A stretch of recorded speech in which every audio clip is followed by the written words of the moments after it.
strangers to each other. In this way, personal as opposed to tribal loyalty makes possible an increase in the size of the group without doing violence to instinct. At a certain stage, a further development took place.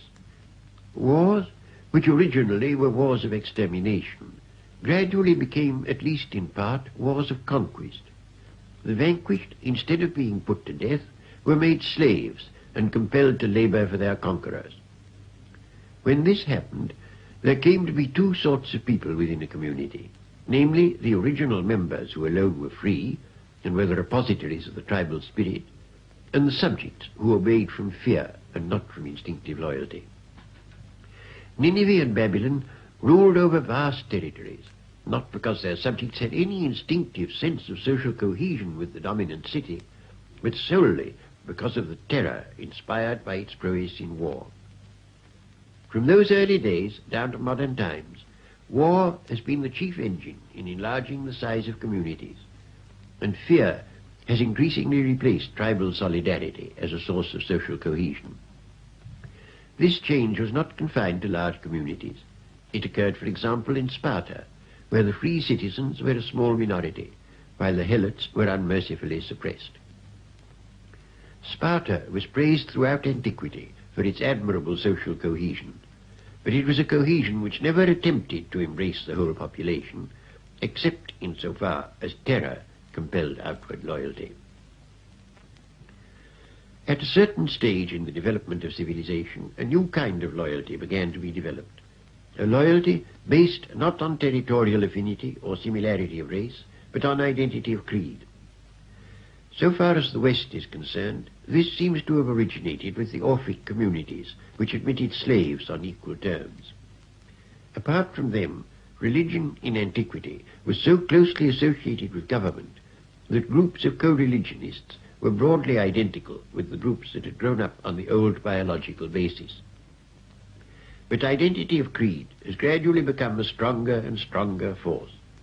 Its military strength was first displayed by Islam in the conquests of the 7th and 8th centuries. It supplied the moving force in the Crusades and in the wars of religion. In the 16th century, theological loyalties very often outweighed those of nationality. English Catholics sided with Spain, French Huguenots with England. In our own day, two widespread creeds embrace the loyalty of a very large part of mankind. One of these, the creed of communism, has the advantage of intense fanaticism and embodiment in a sacred book. The other, less definite, is nevertheless potent. It may be called the American way of life. America, formed by immigration from many different countries, has no biological unity, but it has a unity quite as strong as that of European nations. As Abraham Lincoln said, it is dedicated to a proposition. Immigrants into America, or at any rate their children, for the most part find the American way of life preferable to that of the old world, and believe firmly that it would be for the good of mankind if this way of life became universal. Both in America and in Russia, unity of creed and national unity have coalesced, and have thereby acquired a new strength. But these rival creeds have an attraction which transcends their national boundaries. Modern loyalty to the vast groups of our time, insofar as it is strong and subjectively satisfying, makes use still of the old psychological mechanism evolved in the days of small tribes. Congenital human nature, as opposed to what is made of it by schools and religions, by propaganda and economic organizations, has not changed much since the time when men first began to have brains of about the size to which we are accustomed. Instinctively, we divide mankind into friends and foes. Friends towards whom we have the morality of cooperation, foes towards whom we have that of competition.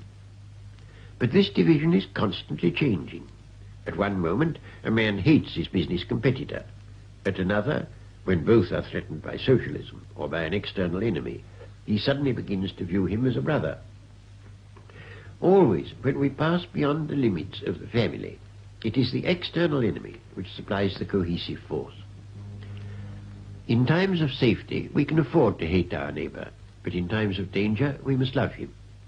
We do not at most times love those whom we find sitting next us in a bus, but during the Blitz we did.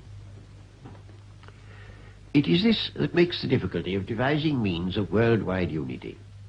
A world state, if it were firmly established, would have no enemies to fear and would therefore be in danger of breaking down through lack of cohesive force. The great religions, Buddhism and Christianity, have sought to extend the cooperative feeling that is spontaneous towards fellow tribesmen to the whole human race. They have preached the brotherhood of man, showing by the use of the word brotherhood that they are attempting to extend beyond its natural bounds an emotional attitude which in its origin is biological. If we are all children of God, then we are all one family. But in practice, those who in theory adopted this creed have always felt that those who did not adopt it were not children of God, but children of Satan, and the old mechanism of hatred of those outside the tribe has returned, giving added vigor to the creed, but in a direction which diverted it from its original purpose. Religion, morality, economic self-interest, the mere pursuit of biological survival, all supply to our intelligence unanswerable arguments in favor of worldwide cooperation. But the old instincts that have come down to us from our tribal ancestors rise up in indignation, feeling that life would lose its savor if there were no one to hate, and that anyone who could love such a scoundrel as so-and-so would be a worm, and that struggle is the law of life, and that in a world where we all loved one another, there would be nothing left to live for. If the unification of mankind is ever to be realized, it will be necessary to find ways of circumventing our largely unconscious primitive ferocity, partly by establishing a reign of law, and partly by finding innocent outlets for our competitive instincts. This is not an easy problem, and it is one which cannot be solved by morality alone. Psychoanalysis, though no doubt it has its exaggerations and even perhaps absurdities, has taught us a great deal that is true and valuable. It is an old saying that even if you expel nature with a pitchfork, it will still come back. But psychoanalysis has supplied the commentary to this text. We now know that a life which goes against natural impulse beyond a point is one which is likely to involve effects of strain that may be quite as bad as indulgence in forbidden impulses would have been.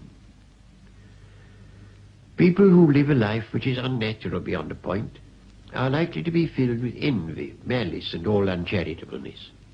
They may develop strains of cruelty, or, on the other hand, they may so completely lose all joy of life that they have no longer any capacity for effort. This latter result has been observed among savages brought suddenly in contact with modern civilization. Anthropologists have described how Papuan headhunters, deprived by white authority of their habitual sport, lose all zest and are no longer able to be interested in anything. I do not wish to infer that they should have been allowed to go on hunting heads, but I do mean that it would have been worthwhile if psychologists had taken some trouble to find some innocent substitute activity. Civilized man everywhere is, to some degree, in the position of the Papuan victims of virtue. We have all kinds of shocking impulses, and also creative impulses, which society forbids us to indulge, and the alternatives that it supplies, in the shape of football matches and all-in wrestling, are hardly adequate. Anyone who hopes that in time it may be possible to abolish war should give serious thought to the problem of satisfying harmlessly the instincts that we inherit from long generations of savages. For my part, I find a sufficient outlet in detective stories, where I alternatively identify myself with the murderer and the huntsman detective. But I know there are those to whom this vicarious outlet is too mild, and for them something stronger should be provided. I do not think that ordinary human beings can be happy without competition, for competition has been, ever since the origin of man, the spur to most serious activities. We should not therefore attempt to abolish competition